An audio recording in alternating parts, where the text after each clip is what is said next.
ధైర్యంగా ఉంది అనే విషయాన్ని జ్ఞాపకం చేసుకుంటున్నాం. దాంట్లో భాగంగా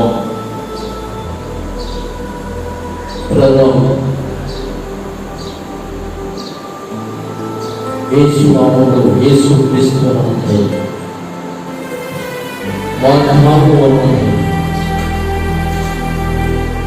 యేసు రక్తము మనకి ధైర్యం అనే సందర్భాలను జ్ఞాపకం చేసుకోవడం. అదే సమయంలో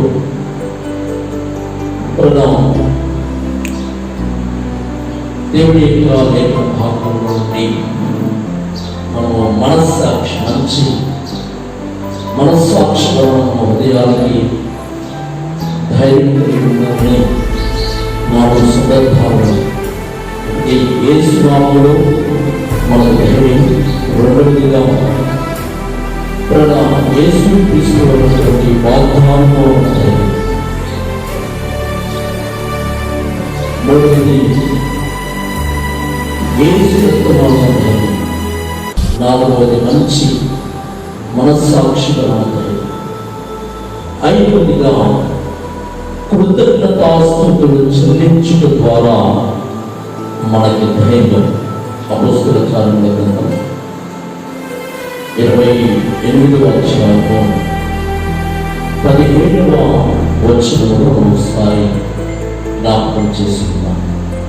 అపోస్తలుల కార్యముల గ్రంథం 28వ అధ్యాయము 17వ వచనం. అక్కడ నుండి సహోదరుడు మా సంగతి విని అప్పియా సంతపేట వరకు త్రిసత్రముల వరకు మమ్మల్ని ఎదుర్కొంటూ వచ్చి పౌరు వారిని చూసి దేవుని కృతజ్ఞతాస్తుతులు చెల్లించి ధైర్యము తెచ్చుకొనెను. అపోస్తలుడైనటువంటి పౌలు తన జీవితంలో సమస్యలు ఎదురైనప్పుడు, తనకి సేవలో సమస్యలు వచ్చిన, తన జీవన విధానంలో సమస్యలు వచ్చిన, తన జీవన శైలిలో తనకి సమస్యలు కలిగినాయి. ప్రతి వాక్యంలో కూడా ఆయన సమస్యలు కలిగి ఉన్నాడు.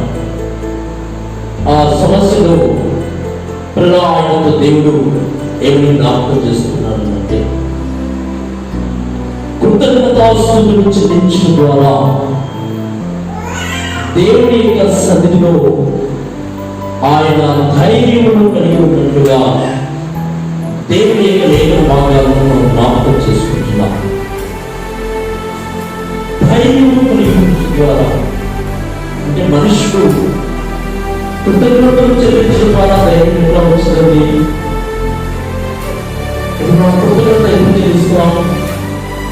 కృతజ్ఞతలు మన జీవితంలో మనం ఎప్పుడు చెల్లిస్తామంటే, ఒక వ్యాధి నుంచి మనం బయటకు వచ్చినప్పుడు దేవునికి కృతజ్ఞతాస్తుతులు చెల్లిస్తాం. మనకి ఆశలు లేవు, చనిపోతాం, ఈ రోగం తగ్గదు అనుకున్నప్పుడు ఆ రోగాన్ని దేవుడు బాగు చేసినందుకు దేవుడికి కృతజ్ఞతాస్తుతులు చెల్లిస్తాం. మనకు ఉద్యోగం లేదు, జీవనోపాధి నిమిత్తమై మన బ్రతకడానికే కష్టమవుతుంది, మన బ్రతుకుదలకు లేనప్పుడు దేవుడు మనకి బ్రతుకు తరలించి దైవికమైన స్వస్థతను దేవుడు కలగజేస్తున్నాడు. దేవునికి మనము కృతజ్ఞతాస్తుతులు చెల్లించవలసిన వారుగా ఉన్నాం. కాబట్టి దేవునికి కృతజ్ఞతాస్తుతులు చెల్లించడం ద్వారా మనకి ధైర్యం. అందుకనే పౌలు గారు అంటున్నాడు, దేవునికి కృతజ్ఞతాస్తుతులు చెల్లించి ధైర్యము తెచ్చుకునేను అని అనుకుంటున్నాను. అనగా తన జీవితంలో భయము కలిగించే ఆత్మ కలిగిపోవడం ద్వారా లోపల మనస్సులో ఒక ఆత్మ ఉంది. ఆ ఆత్మని భయాన్ని కలిగేస్తుంది. ఈ రోజున నేను చచ్చిపోతానేమో అని భయం, నేను ఏ రీతిగా బ్రతకాలి అనేటువంటి భయం, నేను ఏ రీతిగా జీవించాలి, నా పిల్లలను బాగా ఏ రీతిగా పోషించుకోవాలి, నాకు పెద్ద వయసు అయిపోయింది, నా పిల్లలను చూడట్లేదు, వీటన్నింటికి నేను ఏ రీతిగా బతకాలి నడుపునప్పుడు దేవుడికి నీకు సహాయం చేసినప్పుడు దేవుడికి నువ్వు కృతజ్ఞతాస్తుతులు చెల్లించి ధైర్యం తెచ్చుకుంటావు. అనగా దేవుడు వేరు చేసిన తర్వాత నీకు ధైర్యం వస్తుంది. మొదటిగా ఆ వేరును మనం పొందుకోవాలి. మేలులెన్నో చేయువాడు మన ప్రభువు, బాధలన్నీ తీయువాడు మన ప్రభువు.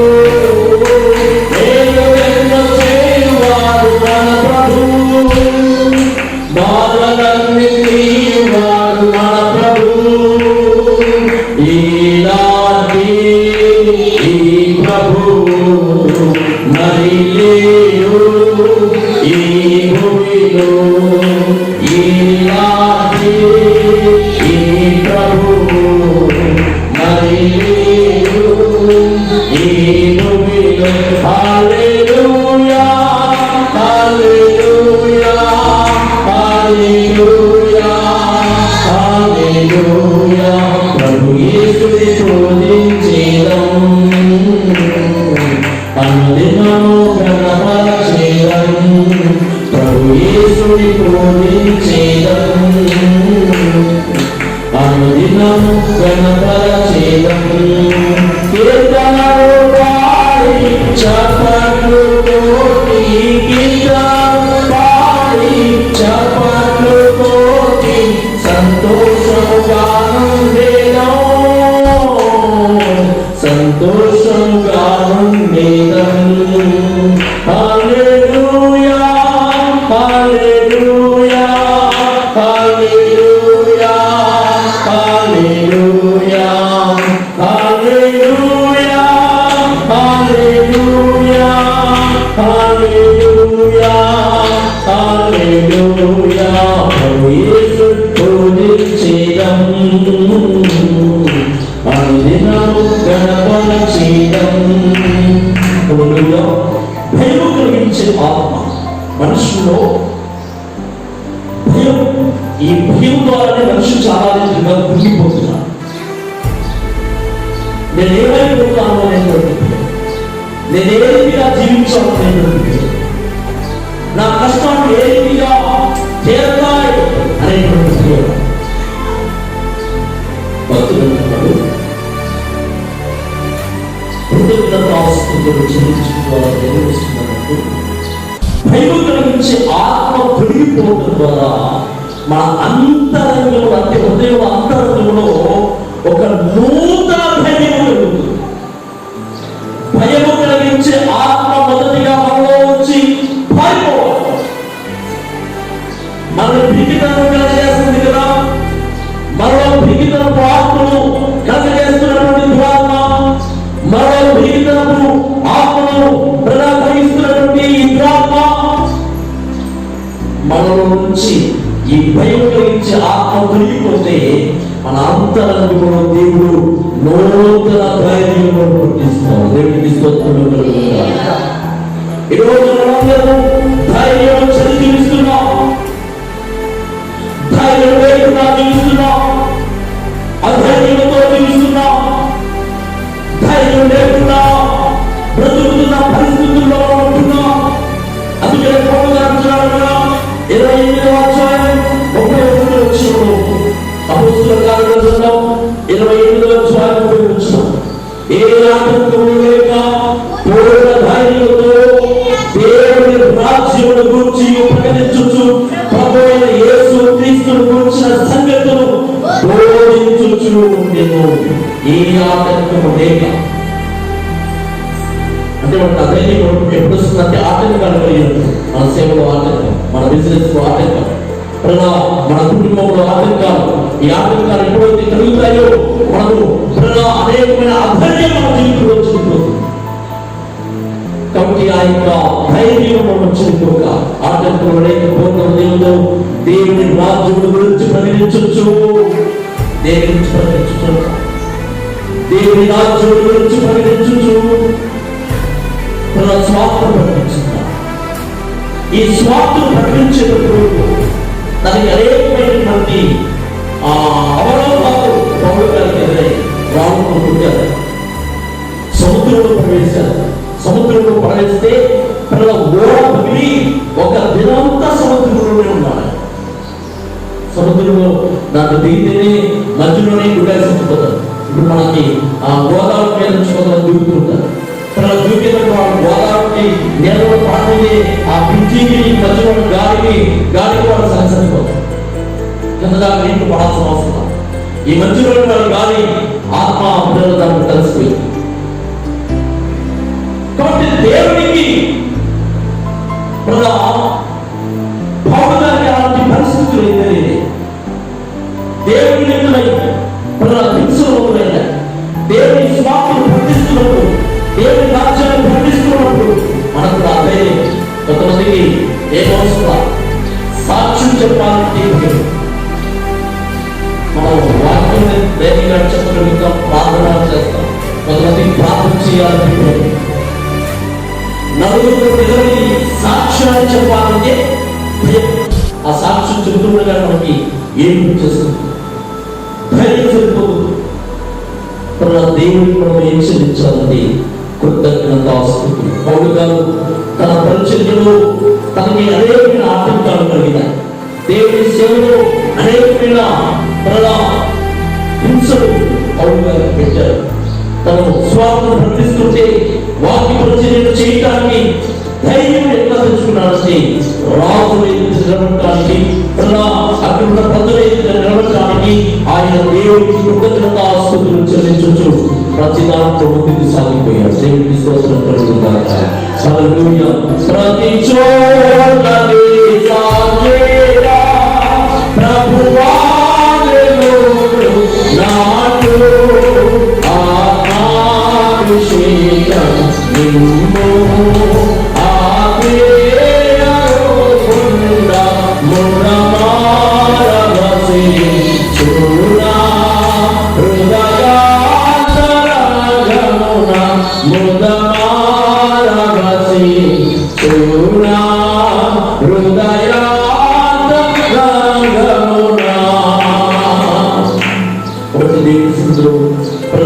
పూర్ణ ధైర్యంతో దేవుని రాజ్య స్వాతంత్రం ప్రకటించడానికి, ప్రభువైన యేసుక్రీస్తు గురించిన సంగతులను మనము బోధించడానికి ధైర్యం కలిగి ఉండాలి.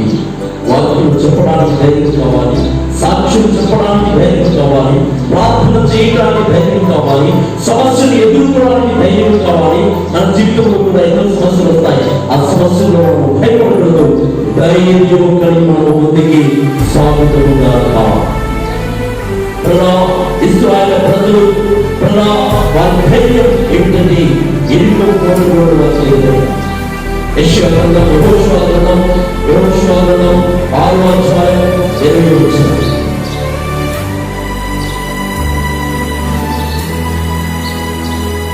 యెహోషువ గ్రంథం 6:20. యాజకుడు బూరలు ఊదగా ప్రజలు కేకలు వేసి ఆ బూరల ధ్వని వినబడినప్పుడు ప్రజలు ఆ పాటలుగా కేకలు వేయగా ప్రాకారము కూడిన ప్రజలందరూ తమ ఎదుటికి చక్కగా పట్టణ ప్రాకారం ఎక్కి పట్టణము పట్టుకునేది. దేవునికి స్తోత్రం. ఏం చేశారట? ఆత్మహత్య సమస్య వస్తుంది. వారు ఎదుటి ఏమిటంటే ఎదికో కోట చూడడం. కోట అంటే మన ప్రాణి కోట పెట్టుకున్నాను 400 కోట 900 కోట కాదు. ఎదుకో చుట్టూ ఉన్నటువంటి ప్రాకారం చుట్టూ ఉన్న గోడకు మన ఇంటి చుట్టూ కట్టుకునేటువంటి 400 కోటలు 600 కోటలు 900 కోటలు లాంటి ప్రాణి కోట కాదు. ఒక 2 బస్సులు ఆ ప్రాణి కోట మీద నుంచి ప్రయాణం చేయడం అంటే డబల్ రోడ్. 2 బస్సులు ఎదురు బదులుగా ప్రయాణం చేయగలవు ఆ ప్రాణి కోట మీద నుంచి. అలాంటి కోట కూడా పెంచారంట ఆ పట్టణం చుట్టూ. ఆ పట్టణం చుట్టూ అలాంటి కోట కూడా పోల్చుకున్నట్టు మామూలు విషయం. ఏం చేయాలి? పెరిగి గుడ్లు పెట్టి పెంచాలి, బాబులు పెట్టి పెంచేసేయాలి. కానీ వారు బాబులు వాడలేదు, అక్కడ ప్రొక్లైన్లు వాడలేదు. దాన్ని పడగొట్టడానికి ఏ ఎరికో కోట గోడల చుట్టూ కూడా రోజు ఒకసారి ఆ రీతిగా దాని చుట్టూ తిరిగి కృతజ్ఞతాస్తుతులు చెల్లించుచు రోజులు దేవుని స్తుతించుచు ఉన్నారు. దేవునికి స్తోత్రం కలుగును గాక. దేవుడిని స్తుతించడం ద్వారా ధైర్యం వస్తుంది. దేవుడిని స్తుతించడం ద్వారా మనకి శక్తి వస్తుంది. ఏదైనా సమస్య వచ్చినప్పుడు నీ సన్నిధిలో దేవుని సన్నిధిలో స్తుతించు, దేవుని సన్నిధిలో స్తోత్రం చెల్లించు. ఆ స్తుతుల ద్వారా, ఆ స్తోత్రం ద్వారా నీకు ధైర్యం కలుగుతుంది. ఇశ్రాయేలు ప్రజలకి సైన్యం లేదు, ఆ సైన్యం తక్కువగా ఉంది, అందరూ కూడా యుద్ధం చేయట్లేదు, వారికి దాడి వెళ్ళలేదు. యుద్ధం చేయకుండానే ఆ ప్రాణి గోడ చుట్టూతా, ఎరికో కోట గోడ చుట్టూతా 7 రోజులు 6 రోజులు ఒకసారి తిరిగి కృతజ్ఞతాస్తుతులు చెల్లించారు. కానీ 7 రోజులు ఏం చేశారంటే 7 సార్లు తిరిగారు పట్టణం చుట్టూ. దేవునికి స్తోత్రం కలుగును గాక. 7 సార్లు దేవునికి కృతజ్ఞతాస్తుతులు చెల్లించొచ్చు. పట్టణం చుట్టూ తిరిగినప్పుడు ఆయన ఆ పట్టణానికి ఉన్నటువంటి కోట గోడలన్నీ కూడా కూలిపోయి చెప్పబడి దేవునామానికి మహిమ. హల్లెలూయా, హల్లెలూయా, హల్లెలూయా, హల్లెలూయా. కృతజ్ఞతాస్తుతులు చెల్లిస్తే నీకు ముందుగా ఉన్న ఆటలు కూలిపోతాయి, నీకు ఉద్యోగ విషయంలో ఉన్న అడ్డుగోడలు కూలిపోతాయి, నీ కుటుంబ విషయంలో అడ్డుగోడలు కూలిపోతాయి, నీ యొక్క వివాహ విషయంలో ఉన్నటువంటి అడ్డుగోడలు కూలిపోతాయి, నీ కుటుంబంలో ఉన్న అప్పుడు అనేటువంటి గోడలు, అప్పుడు అనేటువంటి గోడలు నీలో నుంచి పడిపోతాయి. ప్రైజ్ ది లార్డ్, హల్లెలూయా. ఎరికో గోడలు కొందరున్నా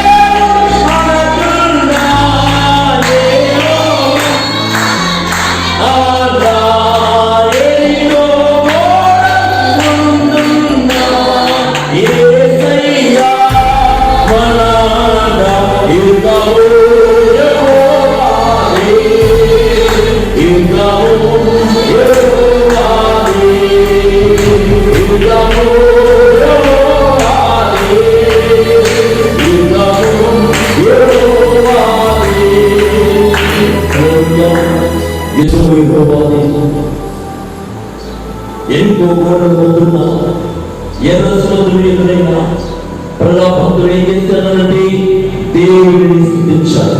ఆ ఎరికో కోట గోడ చుట్టూ 7 సార్లు వారు ప్రదర్శన చేసి దేవుడిని కృతజ్ఞతాస్తుతులు చెల్లించి దేవుడిని మహిమపరిచి దేవుడిని ఆరాధించడం ద్వారా వారికి ఉన్నటువంటి ఆ కోట గోడలన్నీ కొడిపోయి ఎరుకోను వారు స్వాధీనం చేసుకున్నారు. ఎరుకోలో ఉన్న శత్రువులందరినీ నాశనం చేసేసారు. వారి గొప్ప విజయాన్ని వారు పొందుకున్నారు. దేవుడు వారి మధ్యలో వాసం చేశాడు, తన ప్రజల మధ్యలో ఉన్నాడు. ఎరుకో కోటలు దేవుడి సన్నిధిలో అద్భుతంగా పోయినవిగా ఆ ఎరుకో కోటలన్నీ కోల్పోయినదిగా నీలో ఉన్న సమస్యలు దేవుడికి కృతజ్ఞతాస్తుతులు చెల్లించడం ద్వారా నీకున్న కోటలను కోల్పోతారు. నీకున్నటువంటి కోటలను కూలిపోయి దేవుడి జీవితంలో ఒక అద్భుతం చేస్తాడు. మరింతగా పౌరుగా దేవుడికి కృతజ్ఞతాస్తుతులు చెల్లించారు. అపొస్తలుల కార్యాల గ్రంథం 16వ అధ్యాయం 25వ వచనం. అపొస్తలుల కార్యాల గ్రంథం 16:25. అయితే మధ్యరాత్రి వేళ పౌలును శిలయు దేవుడిని ప్రార్థిస్తూ కీర్తనలు పాడుచుంది. ఖైదీలందరూ విడుచుకుని చాలు.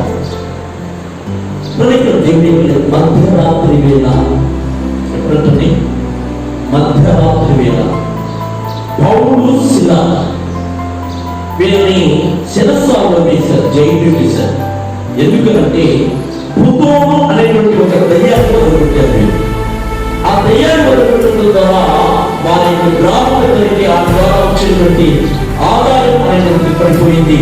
అప్పుడు పౌలు శిల రోడ్డు మీద గ్రామ సభలు విడుచుకుంటూ వెళ్ళి చెరసాలలో వేశారు.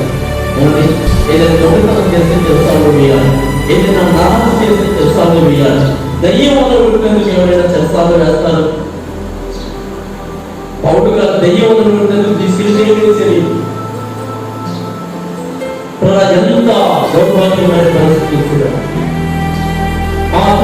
వదిలిపోయిన దాంట్లో నేను సోది చెప్పట్లా, సోది ఆలోచిస్తాను.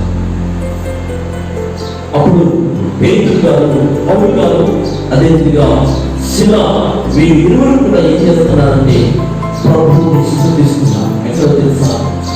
జైల్లో ఉన్నప్పుడు ఎవరికైనా స్తుతించిందని, పాట వచ్చిందని, కష్టంలో ఉన్నప్పుడు, దుఃఖంలో ఉన్నప్పుడు, ఏడుపులో ఉన్నప్పుడు, వేరులో ఉన్నప్పుడు పాటలు ఎప్పుడు వస్తాయి? సంతోషంగా ఉన్నప్పుడు పాటలు వస్తాయి. మనం ఆనందంగా ఉన్నప్పుడు పాటలు వస్తాయి. మనం దేవుడి దగ్గర సంతోషంగా ఉన్నప్పుడు ఏం చేస్తుంటాం? బాత్రూంలో స్నానం చేసుకుని మంచిగా పాట పాడుతుంటారు సంతోషంగా. లేకపోతే బండి మీద డ్రైవింగ్ చేస్తూ పాట పాడుతూ ఉంటారు. లేకపోతే ఏదైనా మంచి సెంచరీ కనుక సెంచరీ కొడితే మంచిగా పాట పాడతారు. లేకపోతే మన ఇండియా గెలిచిందంటే అనేక రీతిగా పాట పాడతారు. ఇలాంటి సంతోష సమయాల్లో పాటలు పాడి వీళ్ళని చేస్తారు. కానీ ఎవరైనా జైల్లో ఉన్నప్పుడు పాట పాడతారు. జైలు ఉంటారు. అయ్యో, ఇంటికాడ నా భార్య ఎట్లా, నా పిల్లలు తింటున్నారు. పౌరు గారికి ఆ సమస్య లేదు, ఎందుకంటే పౌరు గారు పెళ్లి చేసుకుంటాం. కానీ సంఘాల గురించినటువంటి చింత పౌరు గారు ఉంది.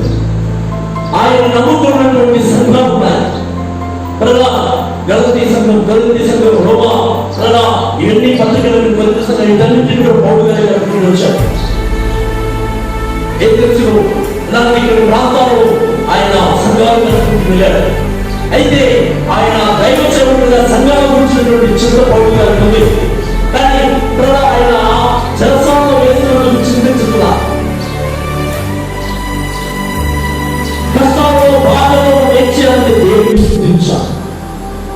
పౌరు గారు దేవుని సన్నిధిలో వారు స్తుతించడం ద్వారా, దేవుని సన్నిధిలో వారు ఆరాధించడం ద్వారా, దేవుని సన్నిధిలో వారు మహిమపరచడం ద్వారా ప్రభువుని స్తుతించుడి. మీరు ధైర్యం కూడా వారు పౌరుషులు మరేం చేస్తున్నారు తెలుసా? చరిత్ర గ్రంథాల్లో ఉంటారు. వారిద్దరంతా సంఖ్యలతో చెరసాల్లో గొడుసులు వేసి పైనుంచి గొడుసులు ఒకరికొకరు పక్కన వేసి వేసిన రీతిగా ఆయన ఏం చేస్తారంటే ఇద్దరు పక్కన కట్టేసి గొడుసులతో బంధించేశారు చెరసాలు. ఇద్దరికి ఒక దగ్గరికి తీసుకుని వచ్చి చప్పట్లు కొట్టడానికి లేదు. అయితే వీరిద్దరు ఏం చేశారు తెలుసా? చప్పట్లు కొట్టడానికి లేక పక్కనే గొడుసులు ఇద్దరు చేతుల్ని బంధించేసి ఈ చెరసాలలో ఒకరి గొడుసులు ఒకరు ఏం చేస్తున్నారంటే నోటికి శబ్దం చేస్తారు. గొడుసులు ఇంకా ఆడిస్తుంటే ఏమవుతుంది? శబ్దం వచ్చింది.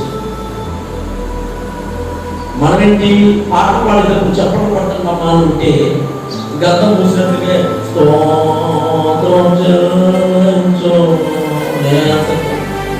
ఎక్కడ చేతులు కదిలిపోతుందో పెళ్లిలో బాగా ఏమి తెలుసా? చప్పట్లు పడితే నీకున్న సర్వరోగాలను పోతుంది. దేవుడి స్తోత్రం కలుగుతా. కొంతమంది పెద్దలు ప్రాయంగా కూర్చున్నారు. పాట పాడేటప్పుడు చప్పట్లు కొట్టడం, ఆ భాష గారు జరుపుకుంటున్నారుగా, లేకపోతే క్యాష్ వాయించుకుంటున్నారుగా, ఆ మ్యూజిక్ ఏర్పడుతూనే ఉందిగా. మనం చప్పట్లు పడితే ఆ మ్యూజిక్ మన చప్పట్లు ఎక్కడ ఏర్పడతాయి? ఆ కాబట్టి మనం చప్పట్లు పడకపోయినా బాగలేదు. దాన్ని స్తుతించాలి.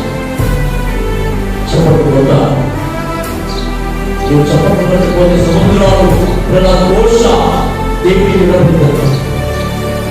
సముద్రాలు బాగా చప్పట్లు ఉన్నాయి. అది ఎందుకు దేవుడు భయపరచాలి? దేవుడు మనం కలగజేసింది, మన సమస్యలను వినిపిస్తుంది దేవుడు. పౌలు, శిల వారు దేవుని సన్నిధిలో వారు ఆసక్తి, వారి ఆసక్తిని చూడండి. మనం దేవుడి మందిరంలో మనం ఎలాంటి ఆసక్తితో ఉంటున్నాం? వారు చెరసాలలో ఉండి, దుఃఖంలో ఉండి, వేదనలో ఉండి, మనం అదే సమస్యలో ఉంటుంది. నాకేం పట్టింది, మా అత్త పట్టింది అన్నట్టుగా ఉంటున్నాం. నాకేం పట్టింది, మా అత్త పట్టింది అన్నట్టు ఉంటున్నాం.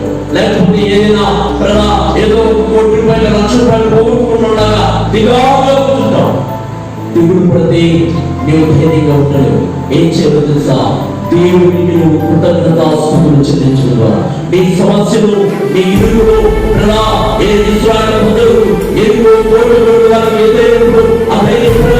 వెనక్కి వెళ్ళలేదు. దేవుడికి కృతజ్ఞత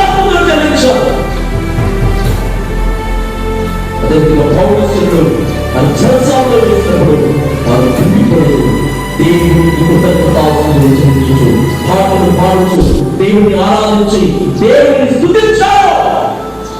స్తుతించినప్పుడు తన అర్ధరాత్రి వేళ చెరసాల పునాదులన్నీ బ్రతలిపోయాయి. గేట్లు పగిలిపోయాయి. చెరసాలని బాగులు ఉంచుతారని పకడ్బందీగా కడతారు. దానికి ఒక్కొక్క తాలూకంత రావుంటుంది, వాటికి పన్నాలు ఉంటాయి. ఒక్కొక్క సురక్షిత లాభం ఉంటుంది. దొంగ తప్పించుకోవడానికి అవకాశం ఉండదు. కానీ ఆ గేట్లన్నీ పడిపోయినాయి. ఆ యొక్క ఎరుక కోటి కూలిపోయిన రీతిగా చెరసాల పునాదులన్నీ కాబట్టి దేవుడిని స్తుతిస్తే అది ఎలాంటి సమస్య అయినా నీకు తెలియదు. అందుకని ఈ కరోనా వైరస్ కూడా ఏం చేయాలంటే దేవుడిని స్తుతించాలి.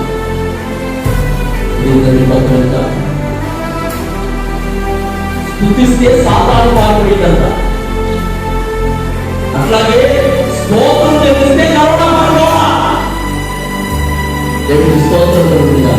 బైబిల్లో భయాలను కలిగి ధైర్యం కలిగి దేవుడికి కృతజ్ఞతాస్తుతులు చెల్లిస్తే ఏ వ్యాధిని కలిగించాడో మనం కలిగి ఉండవలసింది ఏంటంటే కృతజ్ఞత. చాలా మంది కృతజ్ఞత మానవుని కరోనా వైరస్ నుంచి విడిపించండి అని కృతజ్ఞత.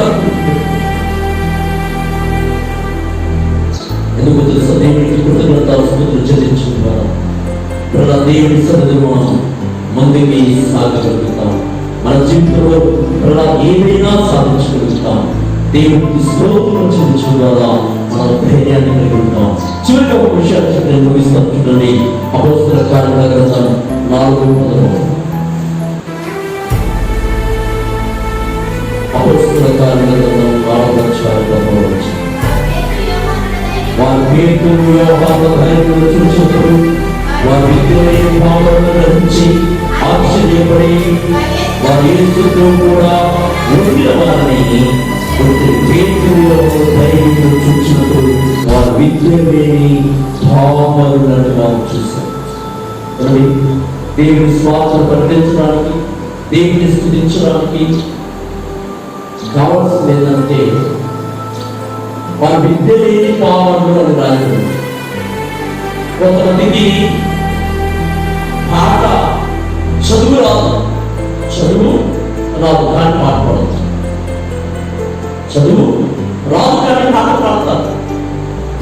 అట్లాగే ఇక్కడ పేతురు గారికి, యోహాను గారికి చదువు జాలు చేప పట్టుకునేటట్టుగా విద్య లేని పాపలు రాయబడింది. కానీ వారికి ఆ చేపల్లో విద్య గురించి తెలుసు, కానీ దేవుడి వాక్యాన్ని గురించి విద్య వారికి తెలియదు. కానీ యేసు గురించి ధైర్యంగా ప్రకటించారు. తన పేరుగా గొప్ప ప్రసంగానికి 3,700 రక్షించారు. ప్రతి చోట ధైర్యంగా దేవుడి గురించి సాక్షి దేవుడికి కృతజ్ఞతాస్తుతులు చెల్లించాలి. దేవుడికి కృతజ్ఞత కలిగి దేవుడిని ఆరాధించే వ్యక్తులుగా ఉండాలి. ఆయన సన్నిధిలో స్తుతించేటువంటి వారుగా ఉందాం. ఆయన గడపచేటువంటి వారుగా ఉందాం. ప్రజా దేవుడి ధైర్యాన్ని మనం కలిగిద్దాం. శత్రువులు ప్రజా దుర్గములు పడదోయగలిగిన ఆత్మను కలిగి ఉందాం. సాధారణ శత్రువులను ప్రజా పారదోయగలిగినటువంటి అనుభవం ప్రజా మనం 3 సందర్భాలు నేర్చుకున్నాం. ఒకటి, ఎరుకో కోటగోడలు స్తుతుల ద్వారా కూలిపోయిన. రెండవది, పౌలు శిల అనేటువంటి 2 దైవజనులు చెరసాలలో ఉండి వారు కృతజ్ఞతాస్తుతులు చెల్లించడం ద్వారా ప్రజా వారు ధైర్యాన్ని కలిగి ఎరుకో కోటగోడలు కూలిపోయినాయి. ప్రజా అదేవిధంగా ఇక్కడ ఆ విద్యలేని పాపమైనటువంటి పేతురు, యోహానులు ధైర్యం చూచి వారు విద్యలేని పాపలుగా ఉన్నారు. దేవుడి సన్నిధిలో వారికి ధైర్యాన్ని ప్రభుత్వం చేసి వారి జీవితంలో దేవుడు ఒక అద్భుత కార్యక్రమం జరిగిస్తున్న దేవుడు. ఆయన సన్నిధిలో మనం స్తుతించే వారుగా ఉందాం. ఆయన సన్నిధిలో మనం గడపరిచేటువంటి వారుగా ఉందాం. సద్దుకైలు, పరిసయ్యులు వారు ఏం చేస్తున్నారు అంటే వీరా బోధించేది, వీరా దేవుడి వాక్యాన్ని ప్రకటించేదని వారు అదేవిధంగా ఉన్నారు. దేవుడు వారిని గడపరిచారు. ఎన్నో కోటలు కూల్చిన దేవుడు. వారి ఎదుట పెద్ద ప్రాకారాలు ఉన్నాయి. నీ ముందు కూడా నీ పిల్లల సమస్య గోడలాగా ఉందేమో, నీ అప్పుల సమస్య గోడలాగా ఉందేమో, నీ ఆర్థిక ఇబ్బందులకు గోడలాగా ఉన్నాయేమో. ఏ రీతిగా ఉన్నావో నిన్ను నీవు ఒకసారి పరిశీలన చేసుకో. ఏ రీతిగా జీవిస్తున్నావో నిన్ను ఒకసారి పరిశీలించుకో. ఎన్నో కోటి స్థితుల ద్వారా కూడిపోయి చెరసాల భవశిలలు దేవుని స్థితించిన ద్వారా చెరసాల ప్రాణులు వృద్ధులైపోయాడు. పేతురు, యోహాను, విధేయుని పౌలు ధైర్యంగా దేవుని స్వార్థం అందించారు. పౌలు గారు అనేకమైన శ్రమలు తన జీవితంలో కలిగినారు.